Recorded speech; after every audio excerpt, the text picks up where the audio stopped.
ఆరాధ్య 28వ భాగం. రాత్రి 8 గంటలకు క్లయింట్తో మీటింగ్ ఉండటంతో కాన్ఫరెన్స్ రూమ్లోకి వెళ్ళాడు హేమంత్. అతనితో పాటు ప్రాజెక్ట్ మేనేజర్, ప్రాజెక్ట్ లీడర్, ఇంకా హేమంత్తో సేమ్ వర్క్ ఎక్స్పీరియన్స్ ఉన్న మరో ఇద్దరు ఆ మీటింగ్కి అటెండ్ అయ్యారు. అది చాలా ఇంపార్టెంట్ మీటింగ్. అలాంటి మీటింగ్స్ నెలకోసారి జరుగుతుంటాయి. ఆ కాన్ఫరెన్స్ రూమ్ పెద్ద విశాలంగా ఏమీ లేదు. సింగిల్ బెడ్రూమ్ అంత ఉంది. అందులో పొడవాటి ఖరీదైన బల్ల, దాని చుట్టూ చైర్స్ ఉన్నాయి. బల్ల మధ్యలో స్పీకర్ ఫోన్ ఉంది. హేమంత్ ఆ నలుగురు కలిసి ఆ బల్ల చుట్టూ ఉన్న కుర్చీలో కూర్చున్నారు.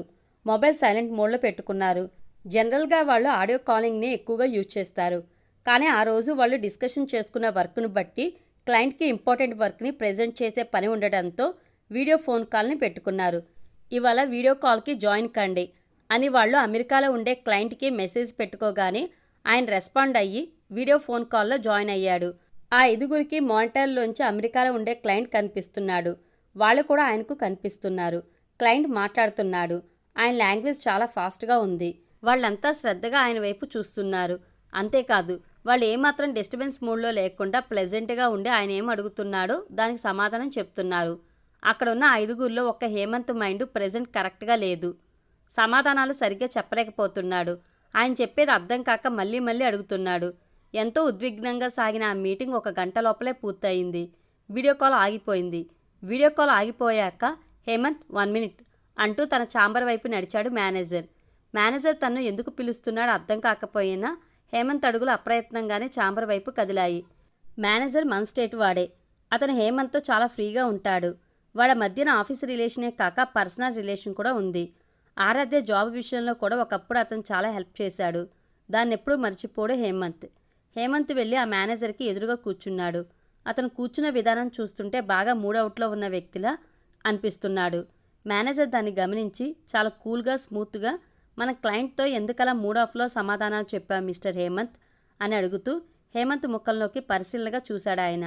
మేనేజర్ చూపుల్ని తప్పించుకోలేక, సమాధానం చెప్పలేక ఒక్క క్షణం సతమతమయ్యాడు Hemanth. What happened mister Hemanth అడిగాడు మేనేజర్. హేమంత్ బరువుగా శ్వాస తీసుకుని టేబుల్ మీద ఉన్న పెన్ స్టాండ్ వైపు చూశాడు. Tell me Hemanth, what happened ఈసారి మరింత చొరవగా అడిగాడు. నో సార్, అది చెప్పుకునేంత పెద్ద మ్యాటర్ ఏం కాదు. పర్సనల్ ప్రాబ్లం అంతే అన్నాడు. పర్సనల్ ప్రాబ్లమా అడిగాడు ఆలోచనగా మేనేజర్. అవును సార్, నేను బాగా డిస్టర్బ్ అవుతున్నాను. త్వరగానే ఫ్రీ అవుతాను. నో ప్రాబ్లం అన్నాడు హేమంత్. చూడు హేమంత్, నీ గురించి నాకు బాగా తెలుసు కాబట్టి నేను మాట చెప్పనా? చెప్పండి సార్. ప్రేమించి పెళ్లి చేసుకున్న వాడివి, ఎంతో రిలాక్స్గా ఉండాల్సిన వాడివి. ఇలా ఉండటం బాగాలేదు. నాకు కూడా అలాగే అనిపిస్తుంది సార్. కానీ ఏదో తెలియని గ్యాప్ నాకు ఆరాధ్యకు మధ్యన ఏర్పడింది. దాన్ని కవర్ చేసుకోలేకపోతున్నాను. చేసుకోవాలి. లైఫ్ అంటే ఏదో ఒక్కదాని కోసమే ఆరాటపడటం కాదుగా, చాలా ఉంటాయి. సక్సెస్, ఫెయిల్యూర్స్, కెరీర్, ఇవన్నీ నువ్వే మేనేజ్ చేసుకోవాలి. పర్సనల్ ప్రాబ్లమ్స్ ఉండొచ్చు, ఉంటాయి. అవి లేనిది ఎవరికి? కానీ వాటి ఎఫెక్ట్ నీ వర్క్ మీద పడకూడదు కదా. హేమంత్ మేనేజర్ ముఖంలోకి సూటిగా ధైర్యంగా చూడలేక టేబుల్ మీద ఉన్న గ్లోబ్ వైపు చూస్తున్నాడు. హేమంత్, నాకు తెలిసి నువ్వు వెరీ టాలెంటెడ్. దాన్ని మిస్యూజ్ చేసుకోకు అన్నాడు మేనేజర్. ఈసారి మేనేజర్ వైపు చూశాడు హేమంత్. అవును హేమంత్, నువ్వు దేన్ని ప్రజెంట్ చేయాలనుకుంటున్నావో నీ కాన్సన్ట్రేషన్ దాని మీదనే ఉంచు. పక్కకు వెళ్ళకు. నీకు నువ్వు ముఖ్యం, నీ వర్క్ ముఖ్యం, ఆ తర్వాతే అన్నీ అన్నాడు చాలా నెమ్మదిగా మేనేజర్. హేమంత్ అతను ఆఖరిలో చెప్పిన మాటల్ని సిన్సియర్గా విని ఓకే సార్ అన్నాడు. ఆ తర్వాత వాళ్ళ మాటలు కంపెనీ ప్రోడక్ట్ మీద, హేమంత్ చేస్తున్న ప్రాజెక్ట్ మీద సాగాయి. అప్పటికే రాత్రి 11 గంటలైంది. ఇంటికెళ్ళాడు హేమంత్. హేమంత్ని చూడగానే 9 గంటల నుండి కాల్ చేస్తూనే ఉన్నాను. లిఫ్ట్ చేయాలని తెలియదా? నాకేమైనా జరిగి చచ్చినా ఇంతేనా అంది ఆరాధ్య. చచ్చా, అలా ఎందుకు అనుకుంటావు? నేను క్లయింట్ మీటింగ్లో ఉండి నీ కాల్ని చూసుకోలేదు ఆరాధ్య అంటూ అతను కూల్గానే సమాధానం చెప్పాడు. ఆరాధ్య చిరాగ్గా చూసి రోజు మీటింగ్లే, అవి లేనిదెప్పుడు? ఏం మీటింగ్లో ఏమో పిచ్చిలేస్తుంది అంది.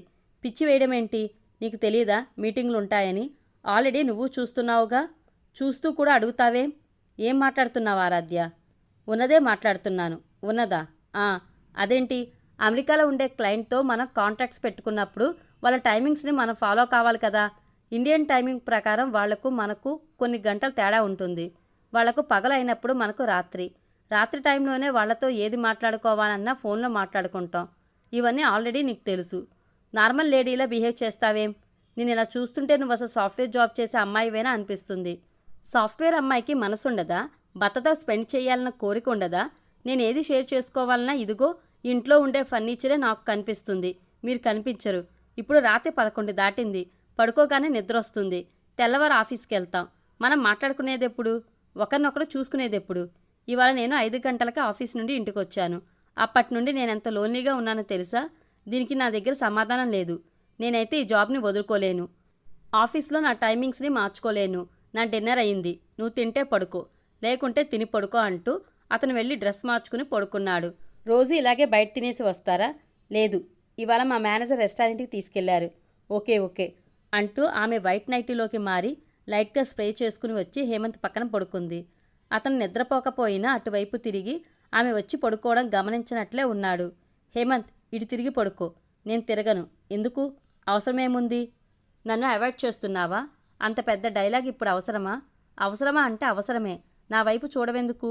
నీ వైపు చూస్తే నిన్ను తాకాలనిపిస్తుంది. తప్పేంటి? పెళ్ళయిందిగా. గుర్తు చేస్తున్నావా పెళ్ళయిందని? అది మర్చిపోయే పెళ్ళా? నా చేత సరిగ్గా మిట్ట మధ్యాహ్నం చూసి తాళి కట్టించారు మీ వాళ్ళు.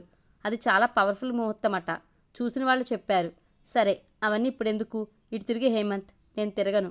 ప్లీజ్ నువ్వెంత బ్రతిమాలినా నేను నీ వైపు తిరగను. ఇప్పుడేనా? రోజునా? అది తర్వాత డిసైడ్ చేసుకుంటా. ఎందుకంటే ఏం చెప్పను? చెప్పాలి, నాకు కూడా తెలియాలిగా. అన్నీ తెలిసే జరుగుతున్నాయా? ఏదో మనసులో పెట్టుకుని మాట్లాడుతున్నట్లే ఉంది హేమంత్. నేను ఈరోజు నీతో హ్యాపీగా గడపాలని మార్నింగ్ నుండి అనుకున్నాను. ఆఫీస్లో కూడా అదే ఆలోచన చేశాను. నన్ను డిసప్పాయింట్ చేయకు. బాగా ఆలోచించే మాట్లాడుతున్నావా? ఆలోచించే మాట్లాడుతున్నాను. కోపంలో ఉన్నప్పుడు ఎలా ఉన్నా మిగతా టైంలో హేమంత్ నాకు కావాలనిపిస్తుంది. అర్థం చేసుకో. నేను అర్థం చేసుకుంటే నెల తిరక్క ముందే నీకు వాంతులవుతాయి. అదంత తలనొప్పినో నేను ఫేస్ చేశాను. డేస్ మెయింటైన్ చేద్దాం. భయపడుతూ చేసే ఈ ప్రయోగాలు నాకు నచ్చవు. ఇది ల్యాబ్ కాదు, కాపురం. నువ్వు పడుకో. ఆరాధ్య ఇంకేం మాట్లాడకుండా పడుకుంది. ఎప్పుడైనా హాఫ్ ఇయర్లీకి ఒకసారి Hemanth project client outing arrange చేస్తుంటాడు. అది లంచ్ కావచ్చు, డిన్నర్ కావచ్చు, టీమ్ ఔటింగ్ కావచ్చు. ఈ టీమ్ ఔటింగ్ అనేది ఎందుకంటే ఎంప్లాయీస్కి మధ్యన ప్రొఫెషనల్ రిలేషన్ కాకుండా పర్సనల్ రిలేషన్ కూడా డెవలప్ కావాలని. దానివల్ల కంపెనీ ప్రొడక్టివిటీ పెరుగుతుంది. ఎంప్లాయీస్ హ్యాపీగా ఫీల్ అవుతారు, రీఫ్రెష్ కూడా అవుతారు. కొంతమంది క్లయింట్స్ ఇవేమీ చూడకుండా లాభాలు ఎక్కువగా వచ్చినప్పుడు ఇలాంటి టీమ్ ఔటింగ్లు అరేంజ్ చేస్తుంటారు. అందులో భాగంగా ఆ రోజు హేమంత్ వాళ్ళ కంపెనీ క్యాబ్ వెళ్ళి ఎంప్లాయీస్ని అందరినీ వాళ్ళ ఇళ్ల దగ్గర పికప్ చేసుకుంది. సిటీ అవుట్కట్స్లో ఉండే రిసార్ట్స్కి వెళ్ళాలని ముందు రోజే ఎంప్లాయీస్ అందరికీ వాళ్ళ క్లయింట్ మెసేజ్ పాస్ ఆన్ చేయడంతో అందరూ రెడీగా ఉన్నారు. కంపెనీ క్యాబ్ ఇంకో అర్ధగంటలో హేమంత్ దగ్గరికి వస్తుందనగా టీమ్ ఔటింగ్ ఉంది, వెళ్తున్నాను అంటూ ఆరాధ్యతో చెప్పాడు. అతను వేసుకున్న డ్రెస్ కాక ఇంకో డ్రెస్ని అడిషనల్గా బ్యాక్ ప్యాక్లో పెట్టుకోవడం చూసింది ఆరాధ్య. ఇడే మొత్తం ఇంటికి రారా? రాను. సిటీ అవుట్కట్స్లో ఉండే రిసార్ట్స్కి వెళ్తున్నా. వచ్చేటప్పటికి ఏ టైం అవుతుందో చెప్పలేను. మరి నేను అప్పటి వరకు ఒంటరిగా ఉండాలా? 10 మంది నీ చుట్టూ ఉండటానికి నువ్వేమైనా అంటూ అతను ఏదో అనబోతుంటే అతన్ని ఆపి, మీరేమీ అనకండి. ఎమోషనల్లో మీరేదో అంటారు, నేను బాధపడాలి. నేను ఆఫీస్ నుండి నేరుగా ఆంటీ దగ్గరికి వెళ్తాను అంది. మా అమ్మ నిన్ను రమ్మని చెప్పిందా?